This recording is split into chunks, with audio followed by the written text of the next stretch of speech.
¿Qué pasa cuando el amor promete ser eterno, pero se rompe por una traición? ¿Puede Dios perdonar la infidelidad?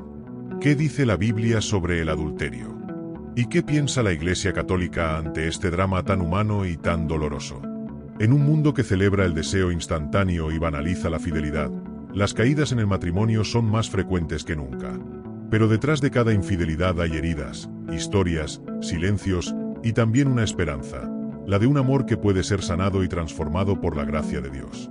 En este vídeo vamos a explorar 10 claves fundamentales que revelan que enseña realmente la Biblia y la Iglesia sobre la infidelidad, el perdón, la fidelidad conyugal y el poder de un amor renovado. Si alguna vez te sentiste traicionado, o fuiste tú quien traicionó, este mensaje es para vos. Porque la verdad, cuando se dice con amor, no condena, libera. Desde la mirada de la fe, el matrimonio no es simplemente un acuerdo civil entre dos personas. Es un pacto sagrado. Y esta palabra, pacto, tiene un peso espiritual muy profundo. En la Biblia, los pactos no son como los contratos modernos, que pueden romperse, renegociarse o anularse con firmas y abogados. Un pacto es un lazo de sangre, una alianza sellada en presencia de Dios, algo que toca el alma y no solo la ley. Cuando un hombre y una mujer se casan delante de Dios, están entrando en una alianza que trasciende lo humano. Prometen amarse, respetarse y ser fieles en la salud y en la enfermedad, en la riqueza y en la pobreza, todos los días de su vida. Esta promesa no es un simple formalismo, es una declaración espiritual, una entrega total de uno al otro. Entonces, ¿qué significa romper esa alianza a través de la infidelidad? Significa traicionar algo más que una confianza humana. Es romper con la imagen misma de Dios que se manifiesta en la unión conyugal. La Biblia describe el amor matrimonial como reflejo del amor entre Cristo y su Iglesia. Un amor fiel, sacrificado, perseverante, incluso en medio del dolor. Cuando se traiciona esa fidelidad, se destruye una imagen viva de ese amor divino. En el Antiguo Testamento, Dios compara muchas veces la infidelidad del pueblo de Israel con el adulterio. Por ejemplo, en el libro de Oseas, el profeta es llamado a casarse con una mujer infiel como símbolo del dolor de Dios ante la traición de su pueblo. Eso nos da una idea de cuánto duele la infidelidad a los ojos de Dios. No es solo un pecado sexual, es una ruptura profunda del corazón, un quiebre del orden sagrado. La infidelidad no solo hiere al cónyuge traicionado, también hiere a los hijos, a la familia extendida, a la comunidad e incluso a la persona que comete el acto. Hay un vacío que se abre cuando se traiciona la verdad, porque donde debía habitar la confianza, se instala la mentira. Donde debía florecer el amor, se enreda el egoísmo. Y sin embargo, el cristianismo no se queda solo en la denuncia del pecado. La fe cristiana no es una moral fría, sino un camino de redención. La traición puede romper el pacto, pero el amor de Dios siempre ofrece la posibilidad de recomenzar. A veces ese recomenzar implica sanar juntos, otras veces, sanar por separado. Pero el punto clave es este: la infidelidad no es solo una falta moral, es una herida espiritual. Es un grito de alerta que nos recuerda la profundidad de lo que está en juego cuando dos personas se prometen fidelidad bajo la mirada de Dios. En el corazón de la ley de Dios, grabada en piedra en el monte Sinaí y transmitida por generaciones, se encuentran los 10 mandamientos. No son simples reglas morales o normas sociales de una época antigua, son expresiones eternas del querer de Dios para nuestra vida. Y entre ellos, aparece una orden clara, directa, sin adornos. No cometerás adulterio. Éxodo 8 y 14. Este mandamiento, en apenas 4 palabras, nos recuerda que la fidelidad no es opcional, no es un ideal reservado para los santos o los fuertes. Es una exigencia del amor verdadero. Dios no nos manda fidelidad para hacernos la vida más difícil, sino para proteger algo profundamente valioso, la unión que Él mismo ha bendecido entre un hombre y una mujer. La infidelidad no solo rompe una promesa humana, rompe un mandamiento divino. Y cuando violamos un mandamiento de Dios, estamos actuando contra nuestra propia dignidad, contra el diseño del amor que Dios pensó para nosotros. Algunos podrían preguntarse, ¿por qué Dios se preocupa tanto por lo que sucede en la intimidad de una pareja? La respuesta es clara, porque el amor humano es un reflejo del amor divino. Cuando una pareja se entrega con fidelidad, con generosidad, con perseverancia, están mostrando algo del rostro de Dios. Pero cuando hay traición, manipulación o mentira, esa imagen se distorsiona, y algo sagrado se pierde. Este mandamiento también nos enseña que el cuerpo tiene una dimensión espiritual. En la cultura actual, muchas veces se banaliza la sexualidad, como si fuera algo puramente biológico o casual. Pero en la visión bíblica, el acto conyugal es una entrega total, un lenguaje del amor donde se dice: te pertenezco, me entrego a ti, sin reservas, para siempre. El adulterio convierte ese lenguaje en mentira. Es decir una cosa con el cuerpo mientras el alma está en otro lugar. Pero no olvidemos algo esencial: los mandamientos no son solo prohibiciones, son caminos de libertad. Dios no dice no cometerás adulterio para reprimirnos, sino para enseñarnos a amar de verdad. Para mostrarnos que el amor fiel es posible, que vale la pena, y que cuando se vive así, da frutos de paz, de estabilidad, de alegría profunda. En un mundo donde todo parece descartable, el mandamiento de la fidelidad resuena como una voz contracultural, un llamado a vivir el amor con responsabilidad, con madurez, con trascendencia. Porque lo que está en juego no es solo un compromiso legal, sino el alma misma del amor. En el Sermón del Monte, uno de los discursos más transformadores de la historia, Jesús no se limita a repetir lo que ya decía la ley de Moisés. Va más allá. No se conforma con la apariencia externa de la virtud. Quiere llegar a lo más profundo del ser humano, al corazón. Y en ese contexto, pronuncia estas palabras que siguen desafiando nuestras conciencias hasta el día de hoy. Pero yo les digo que cualquiera que mira a una mujer para codiciarla ya ha cometido adulterio con ella en su corazón. Mateo 5:28. Con esta frase, Jesús cambia el paradigma. El adulterio ya no es solo una cuestión de actos. También es una cuestión de intención, de deseo, de enfoque interior. El Maestro nos está diciendo algo profundo. La fidelidad no comienza en la cama, comienza en la mirada.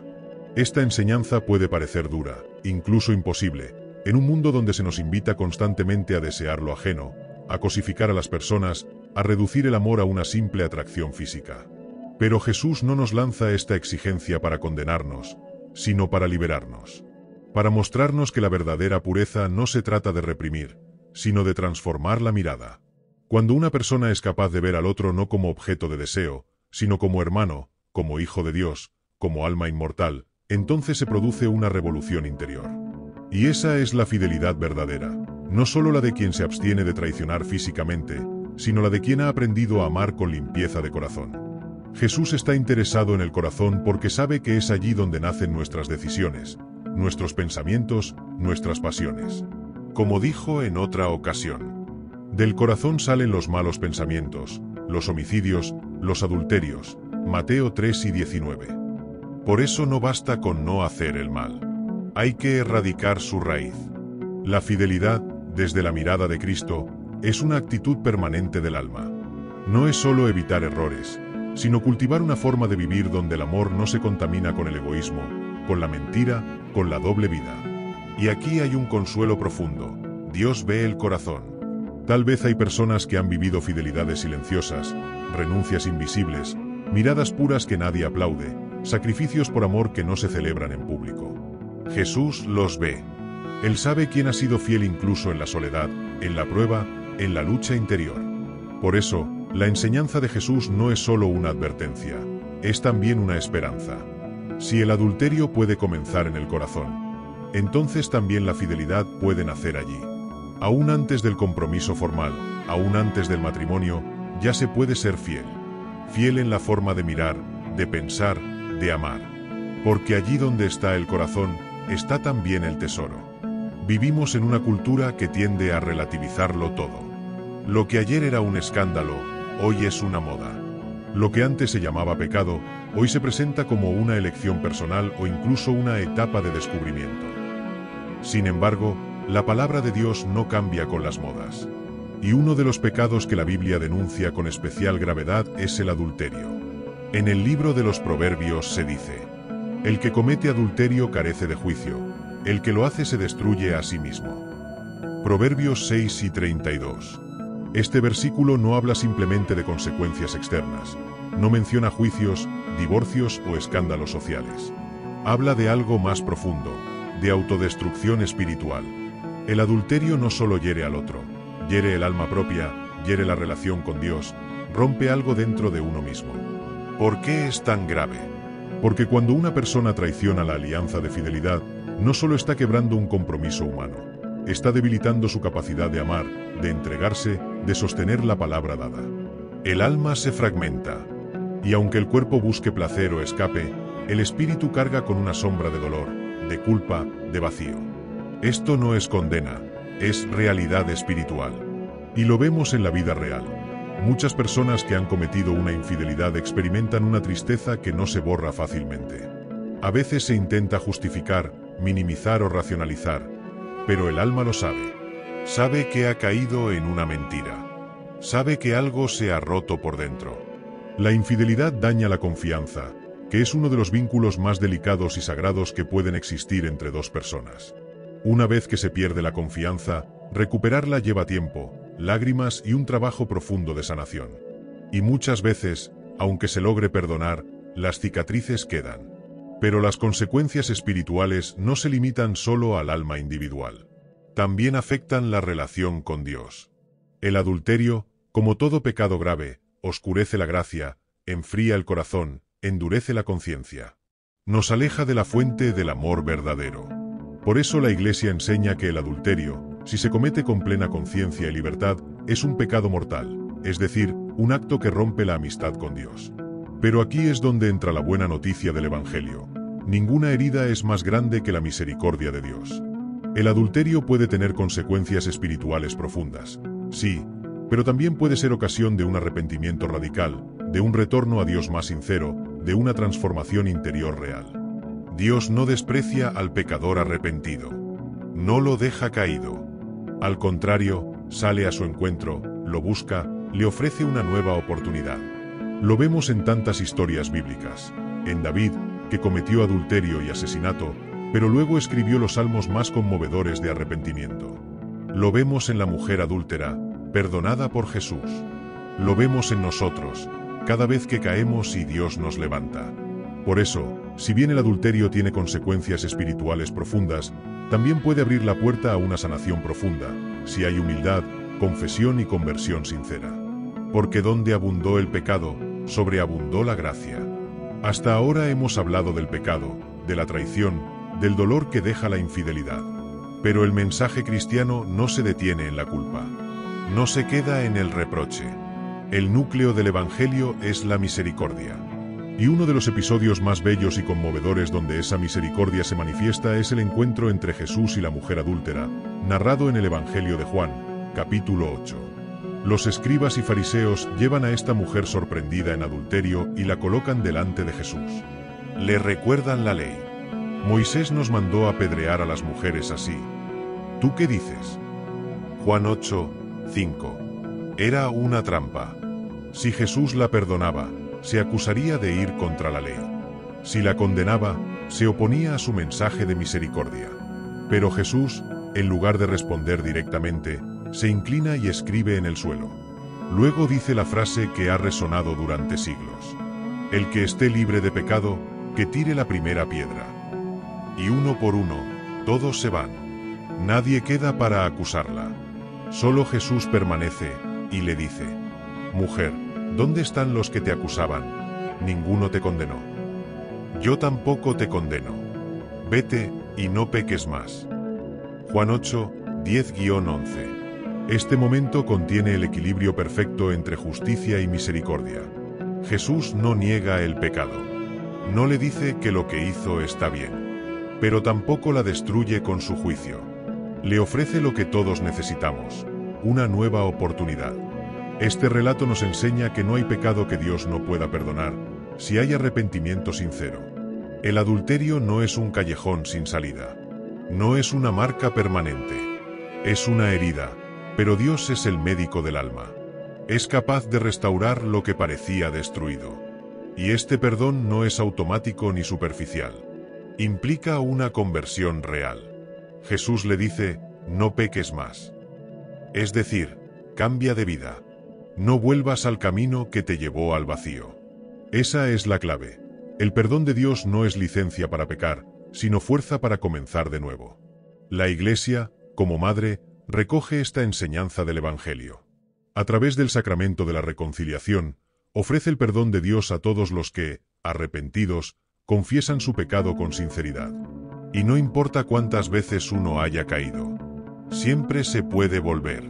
Muchos han llegado al confesionario cargando la culpa de una infidelidad, con el alma hecha trizas, y han salido de allí con lágrimas, pero también con paz. Porque han experimentado que Dios no es un juez cruel, sino un Padre que abraza, que limpia, que renueva. Y esto también vale para quien ha sido víctima de una infidelidad. El perdón no es solo para quien falla, también es para quien sufre. Dios sana a ambos corazones. Ayuda a perdonar, incluso lo imperdonable. Da luz donde solo había oscuridad. Por eso, si estás viviendo una situación así, recuerda esto.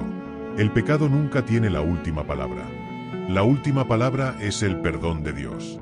A lo largo de los siglos, la Iglesia ha mantenido con firmeza lo que la palabra de Dios enseña con claridad.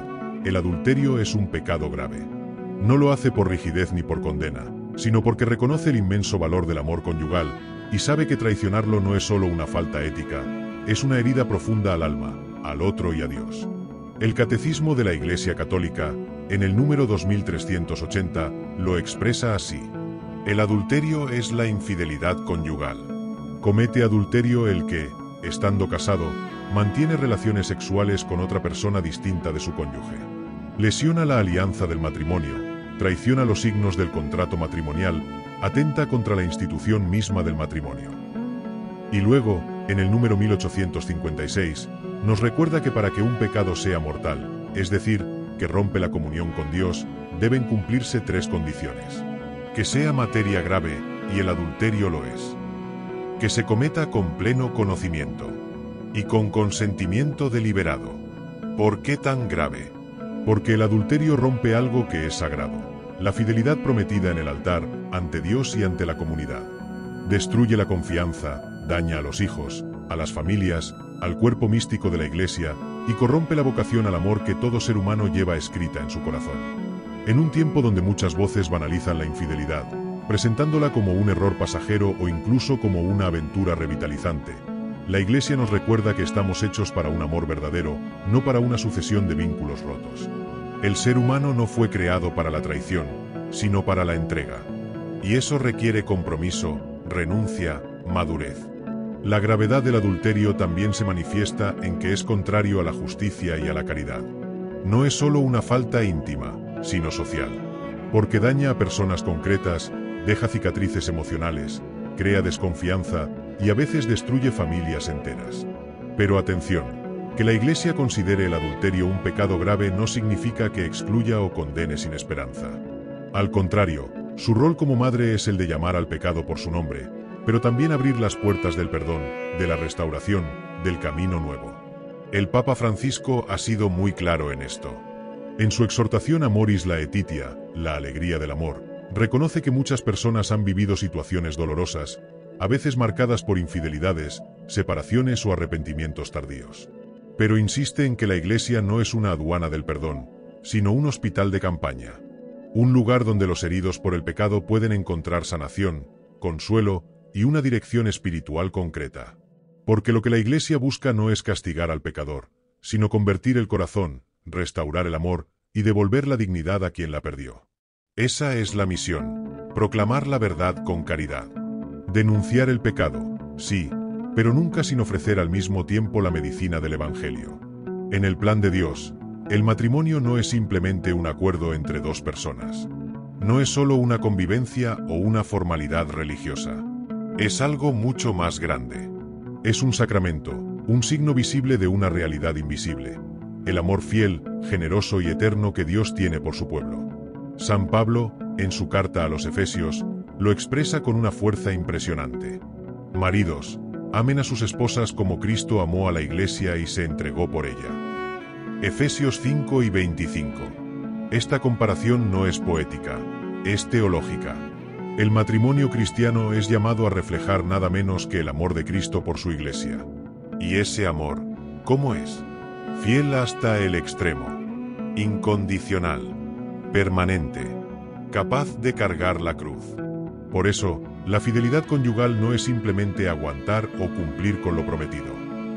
Es vivir el amor como lo vivió Jesús, con entrega, con perdón, con constancia, con donación total. Es decirle al otro, te amo no por lo que me das, sino por lo que eres. Te elijo cada día, aunque me cueste. Estoy contigo, no solo mientras todo sea fácil, sino también en la prueba, en la enfermedad, en el desgaste del tiempo. Este tipo de amor es profundamente espiritual, porque revela algo que el mundo muchas veces no entiende, que el amor verdadero no depende de las emociones del momento, sino de una decisión arraigada en Dios. Cuando un matrimonio vive la fidelidad con autenticidad, está predicando sin palabras. Está mostrando al mundo que sí es posible un amor para siempre. Está siendo testimonio vivo de que el amor no es desechable, ni relativo, ni sujeto a la comodidad. Está diciendo que el ser humano fue creado para amar y ser amado con un amor que no pasa. Y aquí hay una dimensión casi profética. En medio de una cultura del descarte, donde se cambia de pareja como se cambia de celular, el matrimonio fiel se vuelve un signo de contradicción, un faro de esperanza. Una pareja que ha caminado junta durante años, que ha superado crisis, que ha aprendido a perdonar, a comenzar de nuevo, es una imagen del rostro de Dios, paciente, misericordioso, constante. Además, esta fidelidad es también una escuela de santidad. Porque nadie nace sabiendo amar. Amar de verdad es un aprendizaje que dura toda la vida. Y en la fidelidad cotidiana, en los pequeños gestos, en las renuncias silenciosas, en el perdón que se da sin aplausos, es donde el alma se purifica, se madura, se asemeja a Cristo. Por eso la infidelidad no solo traiciona al cónyuge, traiciona la imagen misma de Dios que el matrimonio está llamado a reflejar. Y por eso también la fidelidad, vivida en lo concreto, es una de las formas más hermosas y profundas de evangelización. Cuando se habla de infidelidad, el dolor que surge es real, profundo, desgarrador. La confianza rota, las promesas quebradas, la traición vivida no como una teoría, sino como una herida que atraviesa el alma. Para muchos, el adulterio marca un antes y un después en la vida. Y sin embargo, la fe cristiana tiene el coraje de decir algo que parece imposible. El perdón es posible. La reconciliación, aunque difícil, no es inalcanzable. El Evangelio no es un cuento de hadas. Jesús no ignora el dolor humano. Él lo ha vivido en carne propia. Fue traicionado, abandonado, herido por aquellos a quienes amaba. Por eso su mensaje tiene autoridad. El perdón no es ingenuidad, es fuerza. Es la forma más radical de libertad.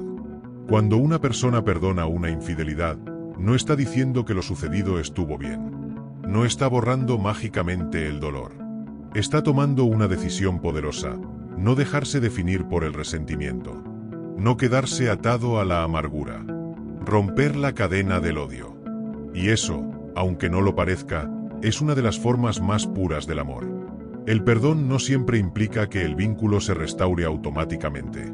A veces hay separación, y es necesaria. Pero incluso en esos casos, perdonar significa sanar interiormente, liberar el corazón del peso de la venganza y abrir un espacio para la paz de Dios. La Iglesia, como madre y maestra, acompaña este camino. No lo impone. No fuerza a nadie a perdonar de inmediato. Sabe que es un proceso, que requiere tiempo, lágrimas, oración y gracia. Pero también cree, firmemente, que la gracia de Dios puede hacer posible lo que humanamente parece imposible. Hay matrimonios que han vivido infidelidades profundas, y sin embargo han resurgido. Han atravesado la oscuridad, han llorado juntos, han pedido ayuda, han vuelto a empezar. Y hoy son más fuertes, más verdaderos, más humildes. Porque el perdón no solo restaura, transforma. Ya no se ama igual, se ama mejor, con más verdad, con más conciencia de la fragilidad, con más dependencia de Dios. El sacramento de la reconciliación es clave en este proceso. Cuando el cónyuge infiel se arrepiente sinceramente y se confiesa, no solo recibe el perdón de Dios, también encuentra la fuerza para pedir perdón al otro. Y cuando ambos se abren a la acción del Espíritu Santo, lo que parecía una historia rota puede convertirse en un testimonio de fe, de fidelidad renovada, de amor redimido. En palabras del Papa Francisco, no hay situación que no pueda ser rescatada por el amor, no hay pecado que no pueda ser perdonado. No hay herida que no pueda ser sanada. Por eso, en medio del dolor más grande, el cristiano nunca pierde la esperanza.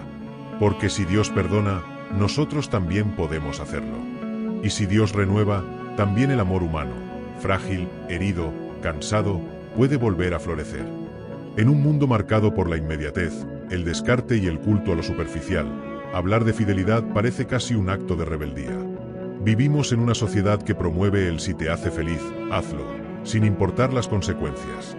Un mundo que dice que lo importante es sentirse bien, no ser fiel. Que si algo se rompe, se cambia, no se repara. Y sin embargo, la fidelidad verdadera, la que atraviesa el tiempo, la que se mantiene de pie en la tormenta, la que sigue diciendo sí incluso cuando ya no es fácil, tiene un poder transformador que pocos imaginan. ¿Por qué? Porque la fidelidad es una decisión que se renueva cada día. No es una emoción pasajera, ni una obligación social, ni un contrato frío. Es una elección de amor constante, que moldea el alma, que purifica el corazón, que nos hace más humanos y más semejantes a Dios. Dios es fiel. Siempre. A pesar de nuestras infidelidades, de nuestras caídas, de nuestras dudas. Él no se cansa de esperarnos. No se cansa de perdonar. No se cansa de amar. Y cuando un ser humano decide ser fiel, está reflejando, aunque no lo sepa, algo del rostro divino. La fidelidad transforma porque es un camino de cruz y de gloria. Es fácil ser fiel cuando todo va bien, cuando hay amor, pasión, alegría. Pero cuando llegan las pruebas, la rutina, el cansancio, la enfermedad, los desacuerdos, ahí se prueba el amor real. Y es en ese terreno donde la fidelidad se convierte en una fuerza sobrenatural. Una pareja que decide mantenerse fiel atraviesa etapas de muerte y resurrección. Muere el amor superficial, infantil, romántico, y nace el amor maduro, profundo, espiritual. El amor que ha pasado por el fuego, pero no se ha quemado. Que ha sido herido, pero ha elegido sanar. Que ha sido tentado, pero ha permanecido firme. Y no solo transforma a quienes la viven. La fidelidad transforma a los que la presencian. Es testimonio. Es luz. Un matrimonio fiel, que ha sabido sostenerse con la gracia de Dios, se convierte en inspiración para otros. Para los hijos, para los amigos, para la comunidad.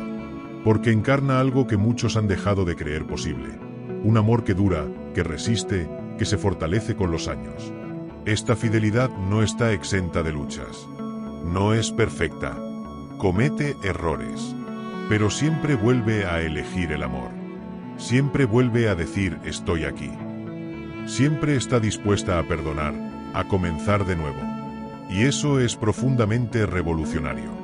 Además, la fidelidad tiene un efecto sanador. Sana las heridas de la infancia, de los vínculos rotos, de los rechazos pasados.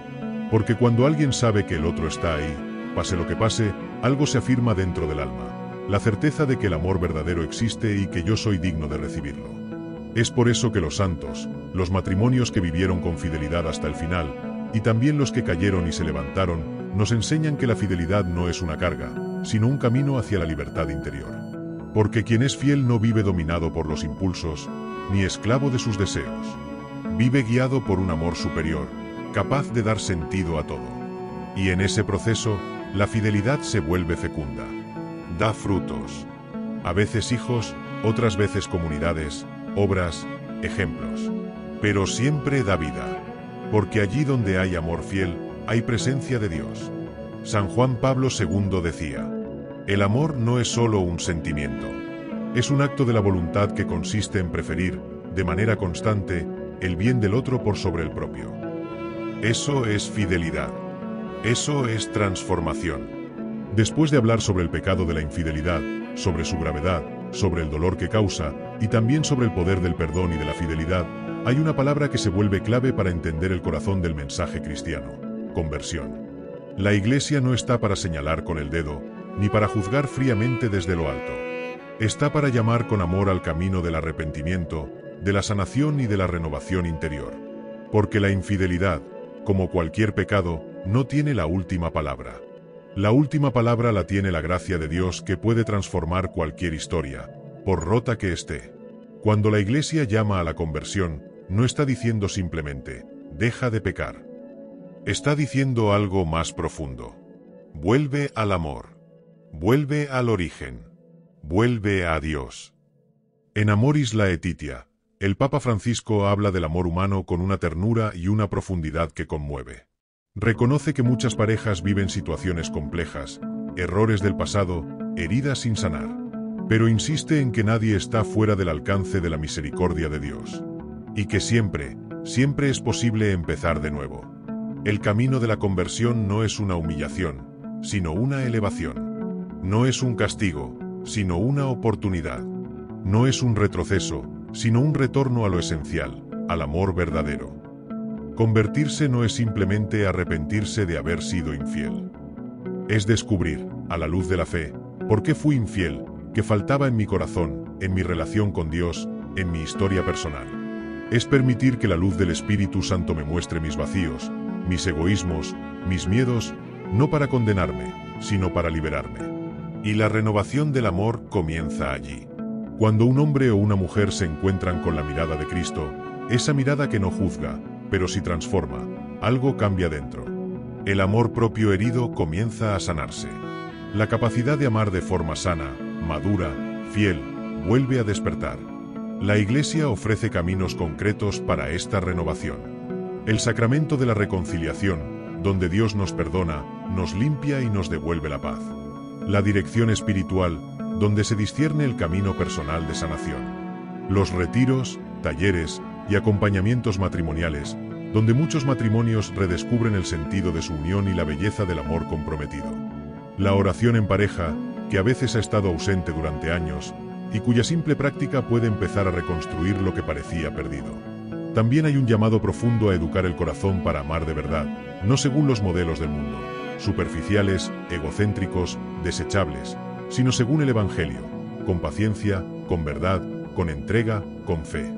Esta renovación no siempre es instantánea. Requiere tiempo, lágrimas, humildad, pero también trae una alegría incomparable. La alegría de saberse amado, perdonado, rescatado. La alegría de sentir que el amor no está perdido, sino que puede ser redimido y elevado a una nueva plenitud. Al final del camino, el mensaje de la Iglesia no es un no a la infidelidad. Es un gran sí al amor verdadero. Un amor que perdura, que se renueva, que se sacrifica y que encuentra su plenitud en Dios. La infidelidad hiere, rompe, desgarra, pero no tiene la última palabra. Dios no cancela a los que caen. Los llama, los espera, los transforma. Y la Iglesia, lejos de ser un tribunal frío, es un hospital de campaña que abre sus puertas a quienes necesitan empezar de nuevo. Si estás pasando por una crisis, si sentís que el amor se enfrió o que la herida fue demasiado profunda, no estás solo. Hay caminos, hay gracia y sobre todo, hay esperanza. La fidelidad, aunque el mundo la desprecie, sigue siendo una de las formas más poderosas de amor. Un amor que no es esclavitud, sino libertad. Que no es debilidad, sino fuerza. Que no es pasado, sino futuro. Te invito a reflexionar. ¿Qué tipo de amor estás construyendo? ¿Qué lugar tiene Dios en tu forma de amar? ¿A qué fidelidad estás llamado hoy? Si este vídeo te ayudó, deja tu like, compartilo con alguien que lo necesite y suscríbete para seguir explorando juntos el Evangelio desde una mirada profunda, humana y espiritual. Y contame en los comentarios. ¿Qué pensás vos sobre el perdón después de una infidelidad? ¿Crees que es posible volver a empezar? Que Dios te bendiga. Y recordá, cuando el amor se vive desde Dios, nunca es tarde para sanar. Nunca es tarde para amar de verdad.